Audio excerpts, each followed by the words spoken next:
Hello दोस्तों, आज का अपना टॉपिक राजस्थान की सभ्यता।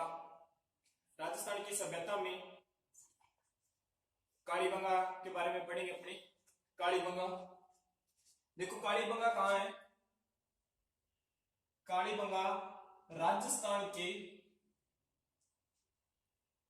राजस्थान के जिले हनुमानगढ़ में स्थित है। राजस्थान का जिला ये गंगानगर जिला है, ये हनुमानगढ़ जिला, हनुमानगढ़ जिले में स्थित है कालीबंगा। कालीबंगा घग्गर नदी के किनारे पर, ये घग्गर नदी है, ये घग्गर नदी है, घग्गर नदी के किनारे पर स्थित है कालीबंगा।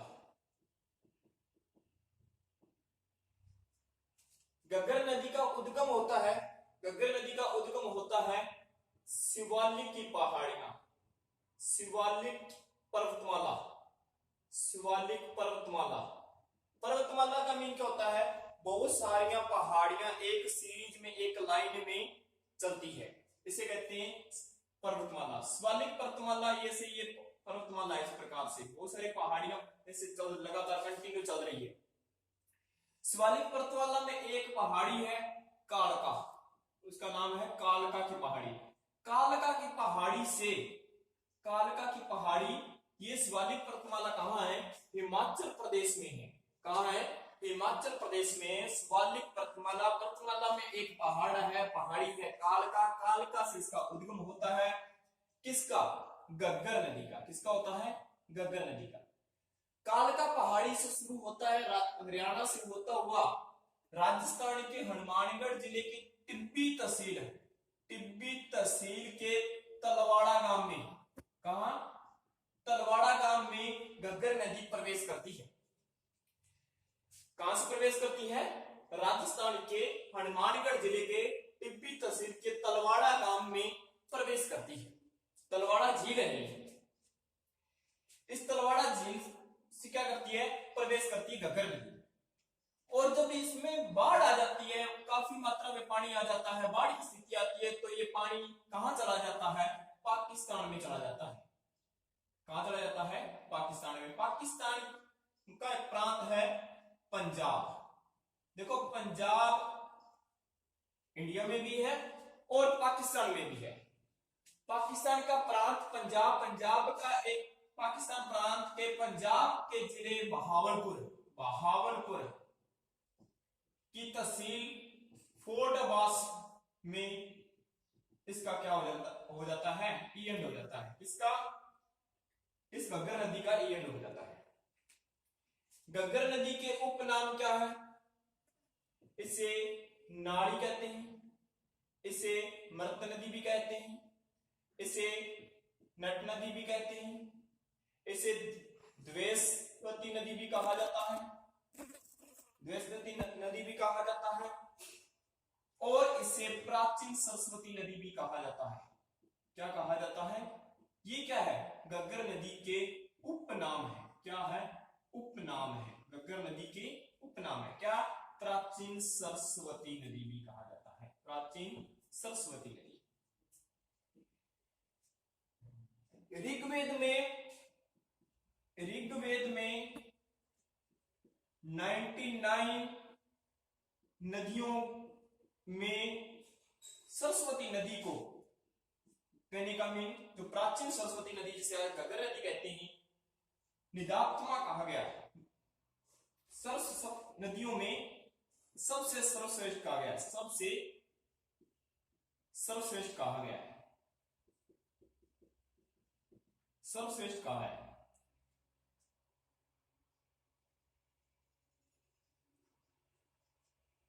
सबसे सर्वश्रेष्ठ कहा है ऋग्वेद में 99 नदियों में सबसे। ऋग्वेद में नदियों में नदी, इसे क्या क्या क्या कहा गया है? नदीत्मा कहा गया है, कहने का नदियों में सर्वश्रेष्ठ कहा गया है। किसे? घग्गर नदी। कालीबंगा जो सभ्यता है, ये सिंधी भाषा का शब्द है, सिंधी भाषा का शब्द है। कालीबंगा का जो अर्थ होता है, कालीबंगा का जो अर्थ है, काली का तुम जानते हैं सभी, क्या होता है? काला रंग, और बंगा का मीन होता है चूड़ियां।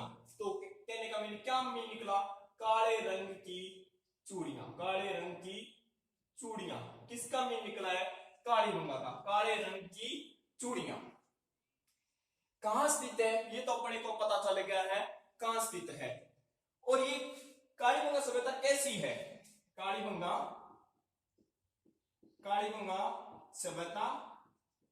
सभ्यता कैसी है, कैसी है। ये 1 नंबर पॉइंट नगरीय सभ्यता है, नगरीय सभ्यता है। 2 नंबर पॉइंट आद्य ऐतिहासिक सभ्यता है, आद्य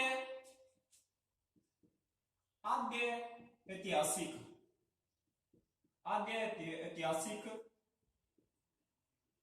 सभ्यता है। आद्य ऐतिहासिक सभ्यता का मीन क्या होता है, आद्य ऐतिहासिक सभ्यता का मीन क्या होता है। देखो 2 पॉइंट आगे, एक तो क्या नगरीय है, दूसरे आद्य ऐतिहासिक है। आद्य ऐतिहासिक का मीन क्या होता है, आद्य देखो 3 थे, एक प्रागैतिहासिक काल, आद्य ऐतिहासिक काल और ऐतिहासिक काल। 3 काल है अपने पास, कौन कौन से, प्रागैतिहासिक, दूसरा आद्य ऐतिहासिक और तीसरा आता है अपने पास प्रागैतिहासिक, आद्य ऐतिहासिक और ऐतिहासिक।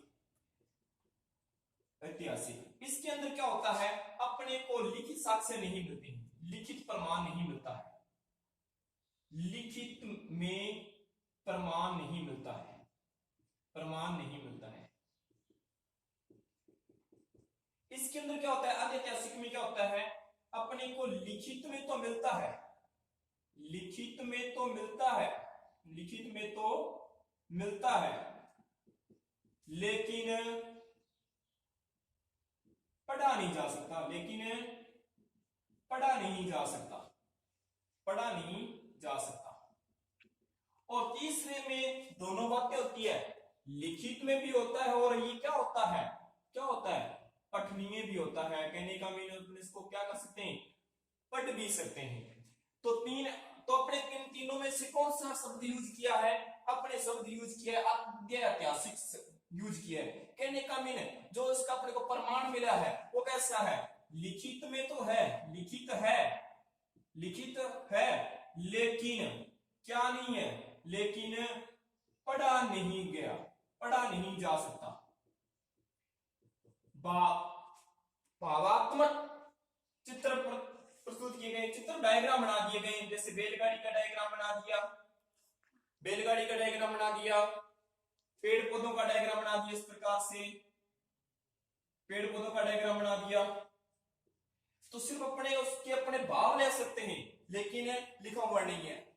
और लिखा कैसा है, सर्पिलाकार आकृति में ऐसे लिखा हुआ, सर्पिलाकार लिखा हुआ है। इस प्रकार से यहां से शुरू करते हैं, ऐसे चलता है और यहीं से वापस शुरू हो जाता है और इस दिशा में चलता है। कहने का मतलब अपने इसको लिखा तो हुआ है, लेकिन अपने क्या नहीं कर सकते हैं, पढ़ नहीं सकते हैं। तो आद्य ऐतिहासिक सभ्यता है। और ये क्या है, कांस्य युगीन सभ्यता है, कांस्य युगीन सभ्यता है। कांस्य युगीन कहने का मीनिंग कांसा युग। कांसा क्या चीज है, कांसा क्या है, कांसा एक मिश्र धातु है, कांसा एक क्या है, मिश्र धातु है। कांसा क्या है, एक मिश्र धातु है, मिश्र धातु है। मिश्र धातु साइंस वाले तो सभी जानते हैं मिश्र धातु क्या होती है, ऐसी धातु जो दो धातुओं से मिलकर के बनी होती है, दो धातुओं से मिलकर के बनी होती है, उसे मिश्र धातु कहा जाता है। कांसा क्या है, मिश्र धातु है। किन किन से मिलकर बनी हुई है, तांबा तथा टिन से मिलकर बनी है। तांबा प्लस टिन दोनों से मिलकर के क्या बना है, कांसा बना है। कांस्य युगीन सभ्यता भी है, कौन सी, कालीबंगा सभ्यता। इसके उपनाम क्या है, ये तो ठीक कैसी है, देखो नगरीय है, आद्य ऐतिहासिक है, कांस्य युगीन सभ्यता है। कांस्य का मीन क्या हो गया, कांसा मिश्र धातु, तांबा और टिन हो गया। हाँ, बात करें मानव द्वारा सबसे पहले खोजा गया धातु कौन सी है, कौन सी है, तांबा है। अब उसके बाद में इसकी क्या आते हैं उपनाम, इसके क्या आते हैं उपनाम, इसके उपनाम। उपनाम क्या है किसके, कालीबंगा के। कालीबंगा कैसी है इसका बारे में पता चल गया। इसके उपनाम क्या है, इसके उपनाम देखो क्या है। इसका पहला उपनाम है, इसे कहते हैं दीनहीन सभ्यता। दीनहीन सभ्यता। दीनहीन का मीन क्या हुआ, जब इसका उत्खनन किया गया, इसकी खोज की गई, वो अपने करेंगे बात करेंगे। जब इसकी खोज की गई तो इसके मकानों की जो ईंटें थी वो कच्ची प्राप्त हुई ज्यादातर। तो कच्ची ईंटें देखो गरीबों की मिलती है, गरीब परिवार की मिलती है। गरीब परिवार जो गरीब हो उसको क्या कहते हैं, दीन कहते हैं, इसलिए इसका नाम क्या कर दिया, दीनहीन सभ्यता कर दिया। इसका दूसरा नाम क्या है, दूसरा नाम है प्राक हड़प्पा सभ्यता। सभ्यता। और इसका तीसरा नाम है, क्या नाम है, सिंधु सभ्यता की तीसरी राजधानी। सिंधु सभ्यता की, सिंधु सभ्यता की तीसरी राजधानी है। कौन सी है, तीसरी राजधानी। ये किसने कहा, तीसरी राजधानी किसने कहा, ये कहा था दशरथ ने, दशरथ शर्मा ने कहा था। किसने कहा था, दशरथ शर्मा ने कहा था। क्या कहा गया, इसके खोज कौन सी नाम है कालीबंगा के, दीनहीन, प्राक हड़प्पा और सिंधु सभ्यता की तीसरी राजधानी। पहली कौन सी है, हड़प्पा। दूसरी कौन सी है, मोहनजोदड़ो। तीसरी कौन सी है, कालीबंगा। किसकी है, सिंधु सभ्यता की है। और इसके जो कालीबंगा सभ्यता को सामने लाया गया, चार व्यक्ति थे। कौन कौन से चार व्यक्ति थे वो देखो। कालीबंगा सभ्यता को चार व्यक्तियों ने बताया। सबसे पहले जो कालीबंगा सभ्यता को बताया था वो कौन था, एलपी, एक नंबर एलपी टेसीटोरी। एलपी टेसीटोरी, इसने क्या किया था, सबसे पहले कालीबंगा सभ्यता को बताया था। खोजा नहीं था, उत्खनन नहीं किया था, सिर्फ इसने क्या किया था, बताया था इसके बारे में। ये किसके काल में आए थे, उस समय बीकानेर के राजा कौन थे, बीकानेर के राजा थे महाराज गंगा सिंह थे। उसके टाइम में ये क्या आए थे, राजस्थान में आए थे एलपी टेसीटोरी, जिन्होंने सबसे पहले कालीबंगा के बारे में बताया था। उसके बाद में 1952 में खोज की। क्या किया, इसने खोजा नहीं था, सिर्फ इसने क्या किया था, बताया था। इसने क्या किया था, बताया था। इसके बारे में, कालीबंगा के बारे में इसने क्या की, खोज की। कब की, 1952 का मीन समझ गए होंगे। 1947 को क्या हुआ था, 1947 को आजाद हुआ था, कहने का मीन अपने स्वतंत्र हो गए थे। स्वतंत्रता के बाद ये पहली सभ्यता है जो खोजी गई है 1952 में। स्वतंत्रता के बाद में पहली सभ्यता है जो 1952 में खोजी गई है। किसने खोजी है, अमलानंद गोस्वामी। अमलानंद गोस्वामी, किसने खोज की इसकी, अमलानंद गोस्वामी ने खोज की इसकी 1952 में। फिर इसके बाद में 1961 से लेके 1969 का कार्यकाल में दो व्यक्ति और आते हैं। कौन है, एक है बीवी लाल। कौन, बीवी लाल। बीवी लाल का ब्रजवासी लाल, ब्रजवासी लाल, पूरा नाम इसका ब्रजवासी लाल। और दूसरा आता है बी के थापर। क्या नाम आता है, बी के थापर आता है, बी के थापर। ये क्या आ जाएगा, बाल कृष्ण थापर आ जाएगा। इन्होंने क्या किया, 1961 से लेकर 1971 तक क्या किया इन्होंने, उत्खनन किया। क्या किया, उत्खनन किया। उत्खनन का मीन नीचे से कुछ निकालना।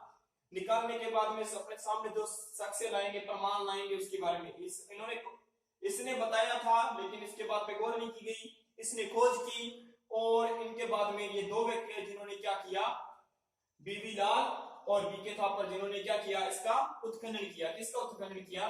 कालीबंगा सभ्यता का उत्खनन किया। फिर उसके बाद में इसका जो काल है, कालीबंगा का काल, कालीबंगा का काल, काल का मीन कितना टाइम था? कालीबंगा का काल था C14। C14 स्टूडेंट, साइंस के स्टूडेंट जानते हैं, कार्बन 14, कार्बन डेटिंग विधि। कौन सी? C14, जिसको अपने कहते हैं कार्बन डेटिंग विधि। कार्बन डेटिंग विधि के द्वारा क्या किया जाता है, किसी का अपने अर्ध आयु काल ज्ञात कर उसकी अपने क्या ज्ञात कर लेते हैं, उम्र ज्ञात कर लेते हैं। किसी की उम्र ज्ञात करनी हो तो कार्बन डेटिंग के द्वारा उसकी अर्ध आयु काल ज्ञात करके जितने समय में उसकी आधी रह जाती है उसके टाइम को नोट करके उसके आधार पर अपने उसका क्या कर लेते हैं, उम्र निकाली जाती है। तो इसके आधार पर कालीबंगा की जो उम्र बताई गई है वो कितनी है, 2350 ईसा पूर्व से 1750 ईसा पूर्व मानी गई है। कौन सी मानी गई है? 2350 ईसा पूर्व से 1750 ईसा पूर्व मानी गई है। आपने क्या पढ़ लिया है, क्या क्या पढ़ा है? किसी ने खोजा है, किसी ने बताया है, किसी ने उत्खनन किया है, और कैसी है, नगरीय है, आद्य है, कांस्य युगीन है, और कालीबंगा के उपनाम पढ़ लिए। कौन कौन से नाम पढ़ लिए? दीनहीन पढ़ लिया, दीनहीन पढ़ लिया, प्राकड़पा पढ़ लिया। सिंधु सभ्यता की तीसरी राजधानी, पहली राजधानी आपको बता दिया गया कौन सी है, हड़प्पा है। दूसरी कौन सी है? मोहनजोदड़ो है। तीसरी कौन सी है? तीसरी कौन सी है? तीसरी अपने जो पढ़ रहे हैं कालीबंगा है। किसकी है? सिंधु सभ्यता की तीसरी राजधानी। काल अपने पढ़ लिया, कौन सा काल? इसका काल कितना है, टाइम पीरियड कितना है? 2350 ईसा पूर्व से 1750 ईसा पूर्व। किसके अकॉर्डिंग? C14 कार्बन डेटिंग विधि के द्वारा। अब अपने पढ़ेंगे उसके बाद में कि इसके शख्स से क्या मिले, क्या मिला अपने को वहां पे, क्या मिला, क्या मिला अपने को? अपने को एक नंबर पॉइंट, सड़कें समकोण पर काटती है, सड़कें समकोण पर काटती हुई मिली, सड़कें समकोण पर काटती हुई मिली, काटती हुई मिली। सड़कें आपस में क्या है, 90 डिग्री के कोण पे, इस प्रकार से 90 डिग्री के कोण पे, ये 90 डिग्री का कोण है, 90 डिग्री के कोण पे सड़कें समकोण पर काटती हुई मिली। और यहां क्या है, ये मकान बने हुए थे, ये सड़क थी, ये मकान बने हुए थे, यहां मकान बने हुए थे, और इस साइड में मकान बने हुए थे। और इन मकानों में जो ईंटें लगी हुई थी, इन मकानों में जो ईंटें लगी हुई थी वो क्या ज्यादातर क्या मिली, कच्ची मिली। पक्की ईंटें भी मिली, लेकिन अधिकांश ईंटें जो मिली अपने कौन सी ईंटें मिली, कच्ची ईंटें मिली। कच्ची ईंटों का जो साइज था वो कितना था, 30 × 15 × 7.5 था। देखो याद करना सिंपल ही है, देखो आधा करते जा रहे हैं, 30 का आधा 15 का आधा 7.5। ये क्या था, कच्ची ईंटों का साइज था। सड़कें कैसी मिली, समकोण पर काटती हुई मिली। जो ये घर थे, इनके मकान थे, मकान के जो दरवाजे थे, दरवाजे कौन सी साइड में, पीछे वाली साइड में खुलते थे। सड़क के सामने वाली साइड में नहीं, सड़क के दूसरी साइड में, पीछे वाली साइड में क्या करते थे, दरवाजे पीछे वाली साइड में खुलते थे। दरवाजे खिड़कियां पीछे वाली साइड में खुलते थे, पीछे वाली साइड में खुलते थे। इसको क्या कहा जाता था, इस सिस्टम को क्या कहा जाता था, इसे ऑक्सफोर्ड पद्धति कहा गया। इसे क्या कहा गया, ऑक्सफोर्ड पद्धति कहा गया, ऑक्सफोर्ड पद्धति कहा गया, ऑक्सफोर्ड पद्धति कहा गया। और इसे क्या कहा गया, इससे जार पद्धति, ग्रिड पद्धति,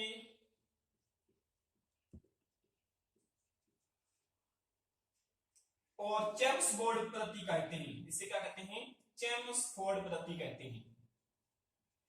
ये सड़कें समकोण पर काटती है, घर इसके मकान बने हुए हैं, मकानों के जो दरवाजे खिड़कियां हैं वो बैक साइड में, पीछे की साइड में खुलते हैं। इससे क्या कहा? ऑक्सफोर्ड पद्धति का, जाल पद्धति का, ग्रीड पद्धति का और चेम्सफोर्ड पद्धति भी कहा गया है। और ये जो मकान बने हुए हैं इनका जो पानी की निकासी है, पानी की निकासी है, जो नालियां बनी हुई थी, इनकी नालियां कास्ट की बनी हुई थी। किसकी बनी हुई थी? नालियां कास्ट की बनी थी। नालियां किसकी बनी हुई थी? नालियां कास्ट की बनी थी। कास्ट का मीन लकड़ी की बनी थी। किसकी बनी थी? लकड़ी की बनी थी। जैसे बांस है, बांस की क्या बन गई? पाई बन गई और उसको बीच में से क्या कर दिया? खोखला कर दिया। बीच में से क्या कर दिया? खोखला कर दिया। नालियां किसकी बनी हुई थी? कास्ट की बनी हुई थी। आज इस समय समकोण पर सड़कें काटते हुए कौन से शहर की है? आज जो समकोण पे सड़कें काट रही है वो कौन से शहर की है? देखो कौन कौन सा शहर है। एक तो है आज जयपुर, दूसरा ब्यावर और तीसरा है नया बाजार, नया बाजार अजमेर। इनकी सड़कें आज क्या कर रही है? समकोण पे काटती हुई बनी हुई है। समकोण पे काटती हुई बनी हुई है।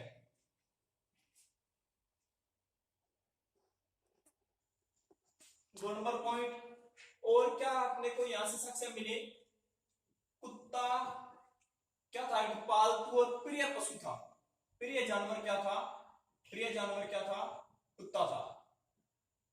और ऊंट से भी क्या थे? परिचित थे।